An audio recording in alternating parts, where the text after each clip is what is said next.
Welcome to Pakistan real reaction. तो कैसे हैं आप सब? उम्मीद है आप सब बढ़िया होंगे और मजे में होंगे। मेरा नाम है मुदस्सिर, मैं हूं बशीर सुगैज। आज की वीडियो थोड़ी मतलब अजीब सी लगी है टाइटल से कि ऐसे कैसे हो सकता है। तो वीडियो का जो टाइटल है वो है Pakistan is not paying for Indian medicine. मतलब जो इंडिया से मेडिसिन खरीद रहा है पाकिस्तान उसके पैसे नहीं दे रहा। अब ये क्या सीन हुआ, ये वीडियो देखेंगे तब हमें सही से पता लगेगा क्यों नहीं दे रहा आखिर। तो प्रशांत दमन सर का वीडियो, इनकी वीडियो का भी लिंक मिल जाएगा आप लोगों को डिस्क्रिप्शन में। काउंट ऑन करते हैं 3, 2, 1 एंड स्टार्ट। सीन क्या हुआ भाई, हमसे तो पूरे पैसे मेडिकल स्टोर प्रशांत धवन।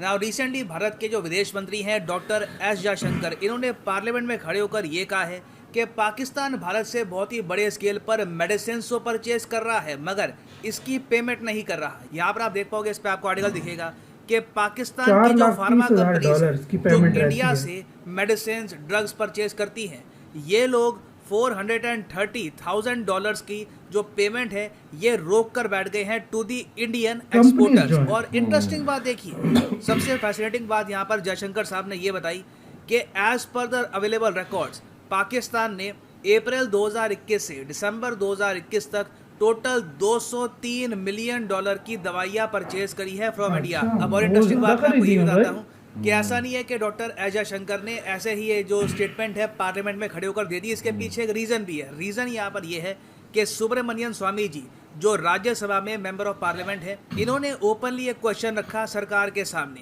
कि भारत सरकार हमको ये बताए कि हम लोग कितनी दवाइयाँ एक्सपोर्ट करते हैं पाकिस्तान को और क्या पाकिस्तान सारी पेमेंट्स हमको दे रहा है। क्योंकि स्वामी जी ने यहाँ पर ये कहा कि बहुत सारे इंडियन सप्लायर्स हैं वो कंप्लेन कर रहे हैं भारत सरकार को और वेरियस मेंबर ऑफ पार्लियामेंट्स को कि देखिए हम लोग तो पाकिस्तान को दवाई देते हैं, इसमें एक ह्यूमैनिटेरियन इशू भी आता है, मगर जब वो लोग इसकी पेमेंट ही नहीं करेंगे तब आप बताइए हमारे सामने क्या ऑप्शन आ जाती है। तो ये क्वेश्चन सबसे पहले रेज किया था सुब्रमण्यम स्वामी जी ने। उसके रिप्लाई में डॉक्टर एस जयशंकर साहब ने बताया है कि देखिए ये स्थिति है अभी के लिए। नाउ डिस्कस करते हैं कि इंडिया पाकिस्तान दोनों के लिए ये इशू कितना इंपॉर्टेंट है। मगर आगे बढ़ने से पहले आपसे क्वेश्चन पूछूंगा। क्वेश्चन यहाँ पर यह है कि इतिहास में पहली बार इंडिया के एक्सपोर्ट्स ने कौन सा $400 बिलियन रिसेंटली इस पर बहुत आर्टिकल पब्लिश हुए हैं, मैंने वीडियो भी बनाई थी। ये है यहाँ पे आपकी ऑप्शन 500 बिलियन, 400 बिलियन, $250 बिलियन या फिर $300 बिलियन। कमेंट सेक्शन में करिए उत्तर। सही आंसर मैं आपको दूंगा वीडियो के अंत में। नाउ जैसे कि आप सबको पता है कि इंडिया और पाकिस्तान के बीच में जो ट्रेड है ये ब्लॉक कर रखा है, बिल्कुल सस्पेंड कर रखा है पाकिस्तान के प्राइम मिनिस्टर इमरान खान ने। इंडिया अपनी तरफ से चाहता है कि इंडिया पाकिस्तान का ट्रेड हो, हमें कोई इशू यहाँ पर है नहीं, मगर इमरान खान का यहाँ पर स्टांस है कि आर्टिकल 370 जो रिमूव कर दिया इंडिया ने, जब तक इंडिया ये आर्टिकल रिस्टोर नहीं कर देता पाकिस्तान इंडिया के साथ ट्रेड नहीं करेगा। अब ये जो डिमांड है काफी हद तक स्टूपिड भी है, क्योंकि आप देखोगे 2019 से लेकर 2022 अब आ चुका है। कश्मीर में धीरे धीरे जो सिचुएशन है इम्प्रूव हुई है। अब तो बिलियंस ऑफ डॉलर्स की इन्वेस्टमेंट हो रही है कश्मीर में। हमने रिसेंटली देखा है कि गल्फ कंट्री से एक ह्यूज डेलीगेशन आया है। बहुत ही जल्दी बताया जा रहा है कि कश्मीर में एटलीस्ट 10 से लेकर $15 बिलियन की इन्वेस्टमेंट अनाउंस हो सकती है। इससे पहले भी मैंने आपको बताया था कि यूएई की एक बहुत ही मेजर कंपनी है, ये अब जम्मू कश्मीर में एक मॉल भी बनाएगी। तो जब इतनी प्रोग्रेस हो रही है, इन्वेस्टमेंट्स आ रही है जम्मू कश्मीर में, जम्मू कश्मीर फाइनली प्रोग्रेस कर रहा है, हम आर्टिकल 370 क्यों वापस लेके आएंगे? मगर इमरान खान अपनी जिद पे काफी हद तक अड़े हैं, इनको आर्टिकल 370 वापस चाहिए। नाउ अगर हम जाएं 2019 में, जब इनिशियली इमरान खान ने इंडिया के साथ ट्रेड सस्पेंड कर दिया था, उस वक्त एक बहुत ही अजीब सी बात हुई। अचानक से पाकिस्तान में क्योस मच गया कि अगर इंडिया के साथ हम ट्रेड बैन करते हैं तो हमारी दवाइयाँ कहाँ से आएगी? क्योंकि पाकिस्तान में जो ड्रग मैन्युफैक्चरर्स हैं उन्होंने इमरान खान के सामने ओपनली बोल दिया कि आप देश को बहुत ही बड़े मेडिसिन क्राइसिस की तरफ धकेल देंगे, क्योंकि अगर इंडिया से जो रॉ मटेरियल है दवाइयाँ बनाने का, जी हाँ, हम ना सिर्फ दवाइयाँ, हम काफी बार रॉ मटेरियल भी एक्सपोर्ट करते हैं दवाइयों का टू पाकिस्तान। एपीआई आप कह लीजिए, रॉ मटेरियल भी आता है ना, पाकिस्तान फिर दवाइयाँ बनाता है। तो पाकिस्तान के ड्रग मैन्युफैक्चरर्स ने ओपनली कह दिया कि 30 से लेकर 35% दवाइयाँ हम नहीं बना पाएंगे। एक ह्यूज शॉर्टेज हो जाएगी पाकिस्तान में दवाइयों की अगर इंडिया का रॉ मटेरियल नहीं आया। और ये मैं नहीं कह रहा, ये पाकिस्तान का न्यूज़ पोर्टल मैं आपको दिखा रहा हूँ, द न्यूज़ इंटरनेशनल। तो जब 2019 में इमरान खान पे काफ़ी प्रेशर आया, इनकी जनता ने कह दिया कि आप हमको क्यों दंडित कर रहे हैं आर्टिकल 370 के इशू को लेकर, तब इमरान खान ने किया एक यू टर्न के अंडर इन्होंने कहा कि चलिए ठीक है, हम लोग सिर्फ इंडिया से जो दवाइयाँ आ रही है ना, इस पर जो बैन लगा है ये लिफ्ट कर देंगे, बाकी और कुछ इंडिया से कुछ नहीं आएगा, बस दवाइयाँ आएंगी। और तब से लेकर अब तक हम देख रहे हैं 2019, दवाइयाँ 20, आ रही हैं। 21, अब 22 चल रहा है, 3 साल से ऊपर हो चुके हैं, आप इमेजिन कर सकते हैं।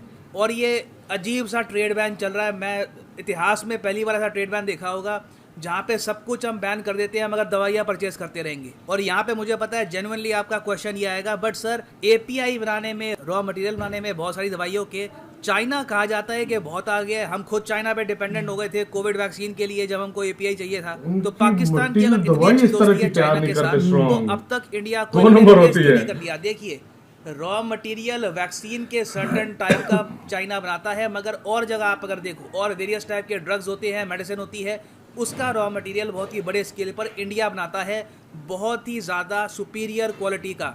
इंडिया को ऐसे ही नहीं दुनिया में टाइटल मिला है वर्ल्ड फार्मेसी का। अरे वो आप सबको पता है picture कि ऊपर चाइना गजब कितना है। अग्रेसिव है एक्सपोर्ट्स को लेकर, मगर तब भी फार्मास्यूटिकल इंडस्ट्री में, दवाइयों की इंडस्ट्री में ये लोग इंडिया को बीट नहीं कर पाए। तो पाकिस्तान ने कोशिश खूब करी कि चाइना रिप्लेस कर दे इंडिया को इनकी मार्केट में, फार्मास्यूटिकल मार्केट में, मगर आज 2022 में भी ऐसा नहीं हो पाया। जैसे आपने देखा कि 2021 के पूरे साल में भी नहीं, अप्रैल से लेकर दिसंबर में ही पाकिस्तान ने $200 मिलियन की इंडियन मेडिसिन परचेज करी है। और लगता नहीं है कि आने वाले समय में भी पाकिस्तान इंडिया पर जो डिपेंडेंस है इसको हटा पाएगा।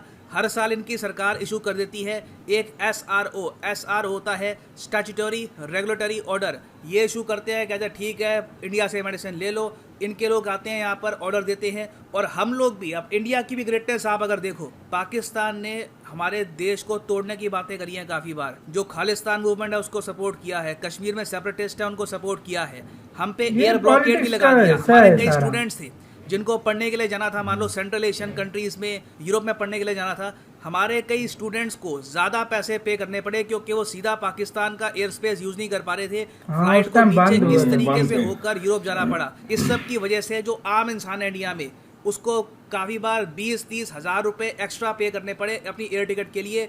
ये सब देखते हुए भी, इस सब के बावजूद इंडिया की मैं ग्रेटनेस कहूँगा, हमने ये नहीं कहा पाकिस्तान को, बड़ा आसान था हमारे लिए, हमने कहा कि ठीक है जब टोटल ट्रेड बैन होगा तो ऐसे ही होगा, दवाइयों पर भी हम लगाते हैं बैन। उस केस में क्या होता कि पाकिस्तान के जो इंपोर्टर्स हैं ये जाते हैं यूनाइटेड अरब गलत है ना भाई, अगर बैन करना सारा बैन कर रहा है। क्या दवाइयाँ, तो इंडिया की दवाइयाँ पहुँचती यूएई में, फिर घूम फिर के पहुँचती पाकिस्तान में। इससे इवेंचुअली पाकिस्तान के आम नागरिक को नुकसान होता। दवाइयों के दाम आराम से 50 से लेकर 60% बढ़ सकते थे, और उस सब के अलावा कई रॉ मटेरियल जो इनको चाहिए थे उसमें कई महीने की देरी आ सकती थी।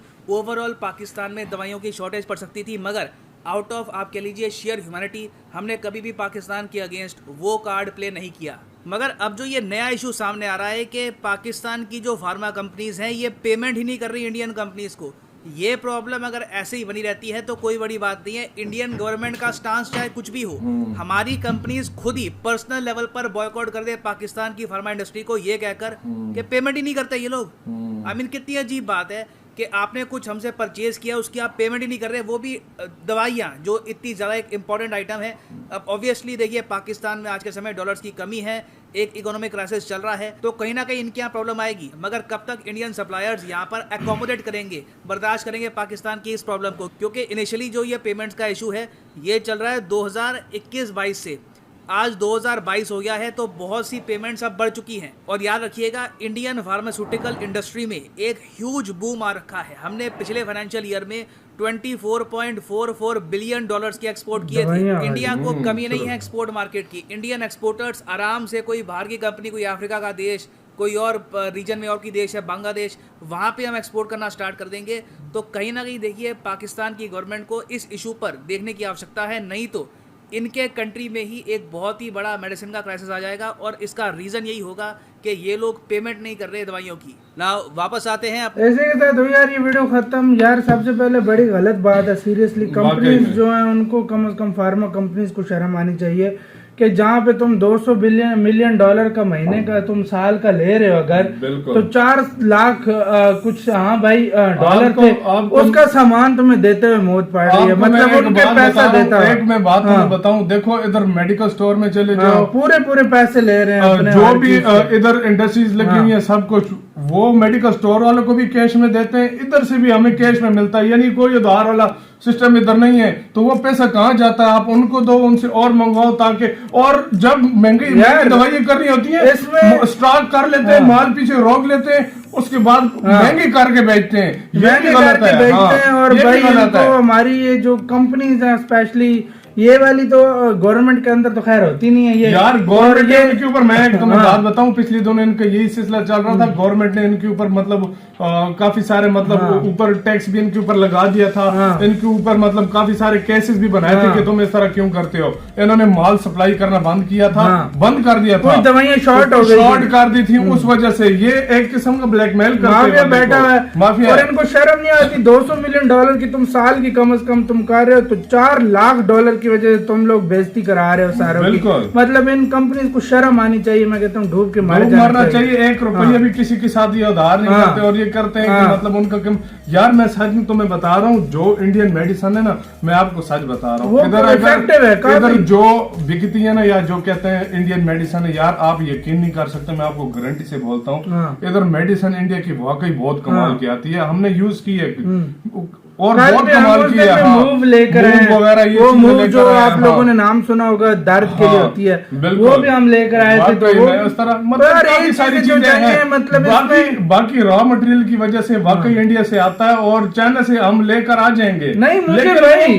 मुझे अजीब इसमें लग रहा है कि 4 लाख डॉलर की वजह से सिर्फ भाई। हाँ मतलब हाँ कुछ ज्यादा भी नहीं है $4 इसकी वजह से बेइज्जती करवा रहे हैं यार। मतलब इनको शर्म आनी चाहिए इन कंपनी को। हम तो यही बोलेंगे। और मैं सच में बताऊं, वैसे होना चाहिए इनके साथ ऐसा।